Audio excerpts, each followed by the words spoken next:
y'all, they'll never gon' change. You don't know ass nigga, that be the gang. Same nigga I used to be, fried niggas get used to me. Dead man if you fool with me, say that for your eulogy. Alright man, so the Dragon Prince Season 2 just got released on Netflix, man. I ain't gonna lie to you, y'all almost ain't get a video, but I had to drop a video for y'all, man. I know y'all be wanting the video, so I had to drop one. So go ahead and drop that thumbs up on the video, man. Make sure you subscribe to the channel if you're new for more Mobile Legends content. But yeah, man, we finna jump into it. This time around, we're gonna be doing a top 5 worst heroes for solo ranking, man. And these are the heroes that I never want to see when I'm solo ranking.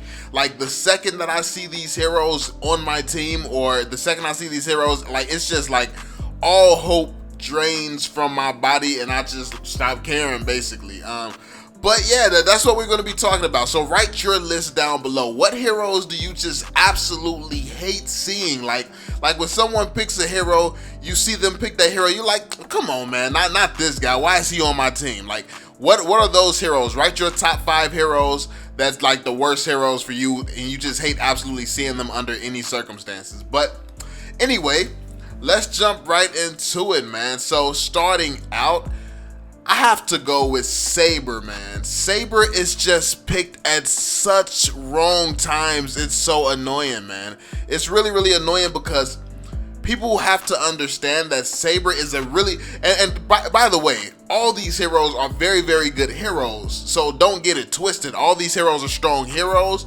but there's just certain situations that they're not good for. So Sabre, for instance, if the other team has a Gashin as their assassin, and you have a Sabre as your assassin, Gashin can take out multiple people at a time. Sabre can only take out one person at a time. You're already at a disadvantage because the other team's assassin can kill more than you right off the rip. So, and that's just how you have to look at it. You have to look at it like this. When you're seeing a hero, and you're trying to pick a hero on your team, and you're trying to decide which hero you want to go with, you have to be like, okay, is there another hero that can do this hero's job better? So if you need Sabre to go around and secure kills, is there another hero that can do that job better? And yes, there's a lot of other assassins that can do that job better, securing more kills than Sabre. Now, if you go into a different situation like stopping Fanny, for instance, or stopping someone's ultimate, because Sabre is really good at that. Sabre can really just shut down a lot of people. There's not many other heroes that can do that as well as Sabre does. So when you choose Sabre, and if you're choosing them in a situation where you're trying to counter someone else, that makes a lot of sense. He makes sense as a counter pick. If you just want him to be your assassin for the game, that makes a little bit less sense.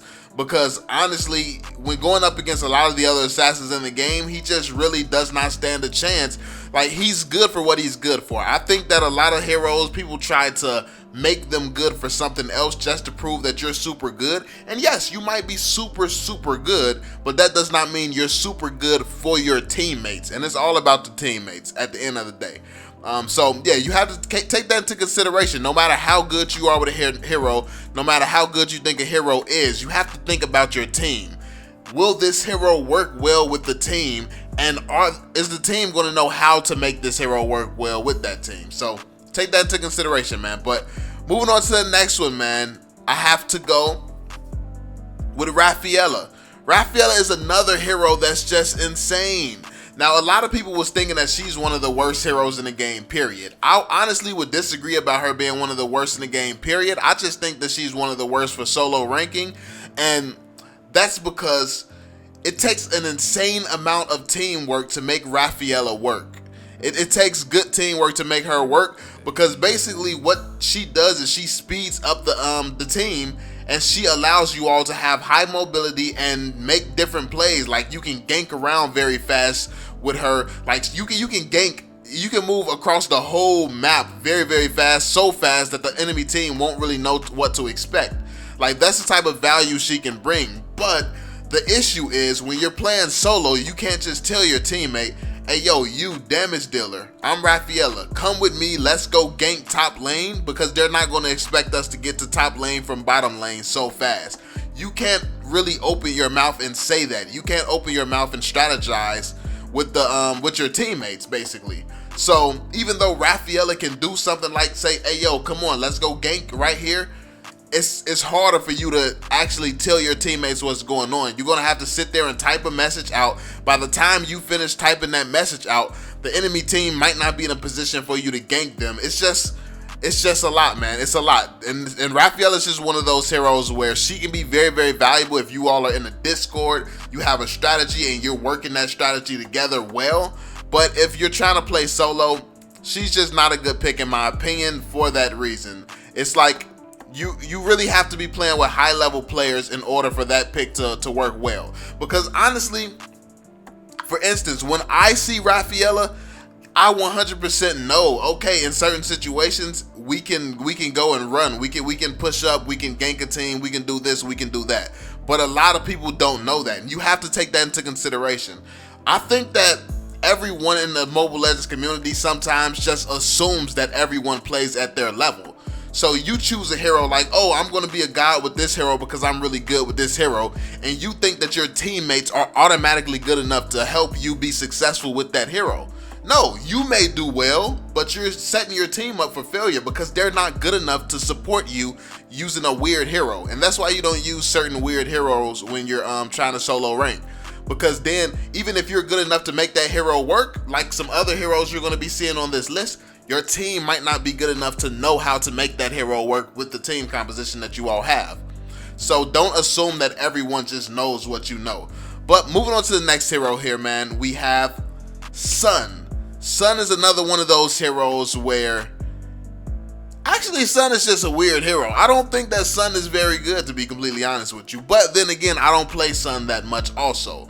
I know that there are some people who play Sun and some people who told me that they ranking up, like they're solo ranking with Sun. And it's kind of weird, but he's one of those heroes where he's good for being a decoy. Like if you use him correctly, he could be really, really annoying, especially when for somebody like Sabre. For somebody like Sabre, it's kind of hard for Sabre to target somebody when you have like 4 targets there and then you don't know who's the real one. So it's like the Dark Magician hats from Yu-Gi-Oh! Like, you know how he had them the little hats where you didn't know which one you were actually attacking? It's a kind of a good deal like that, but it's hard. He's another one of those heroes where it's hard to make him work in a team composition, because what are you going to sacrifice? Are you going to use Sun for sustainability? Because if you want Sun to sustain for your team, there's other fighters that can be more sustainable. Like if you're just trying to go for sustains, why not pick Chow? Why not pick Martis? Why not pick Alduus? Why not pick Leomord? Like you can go on all day if you want to be sustainable. So, and also if you want to do damage, if you're trying to use Sun to do damage, why not use those same heroes I just named? Like literally you can name a bunch of heroes who can do the same thing that Sun can do, but they can do even more. So basically, when it comes down to a choice between the Sun and all the other fighters and stuff, it's really no competition. Sun is just not as good as a lot of the other fighters. But moving on to another one here, Alucard. Alucard is a beast of a freaking hero. He's a beast of a hero. He's one of the strongest heroes in Mobile Legends, even still. But the thing with Alucard is a lot of teams don't know how to make him work. Like this is another one of those heroes where it comes into play how good you are versus how good the majority of the community is. I know this one Alucard player I've been playing with, he's absolutely insane with Alucard. We actually ranked up, like he's one of the people I was playing with ranking up to legend. Ranking up with him, it was a lot easier when he was playing Alucard because he was just going around smacking people. He was smacking people like he was using Gaijin or something. But me and him had some type of rhythm. We were playing together for a little bit, so we had kind of a rhythm. I knew what he was capable of. I trusted him, so I would know when to dive in and stuff like that. You kind of got to have that synergy. You have to really know the person that you're playing with. So it's not really a solo type of hero. If you have a good team and you all are communicating and you all kind of know how each other's play, Alucard can be an insane pick. But when you just pick Alucard and throw him into a team of randoms, do you really think that a bunch of random teammates are going to be good enough to make an Alucard pick work, or to be able to support you, or to be able to really push the game forward? No, I mean it just is what it is. You have to support your team. You have to think about the team. I think so many people when they're at the hero select screen, they like, what do I want to do? What's best for me? What can I go crazy with? Instead of saying, what's going to be good for my team? Is my team going to understand how to support me if I use this hero?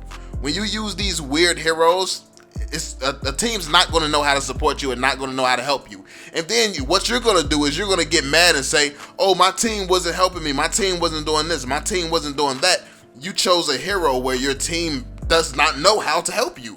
So that's it. Ultimately, is your fault if you lose when you're using certain heroes like this. So yeah, you have to take that into consideration, man. But last but not least, Mia. Mia is another one of these heroes where you have to actually use teamwork. Honestly, every time I see Mia, I'm excited. I'm excited to see Mia because I know all she can do is go invisible, and even when she's invisible, she can still take damage. So it's like she's an easy kill. She's an easy kill for me. Obviously, I use Alice, so it's kind of not fair. But honestly, no matter what hero I use, I see Mia as an easy kill.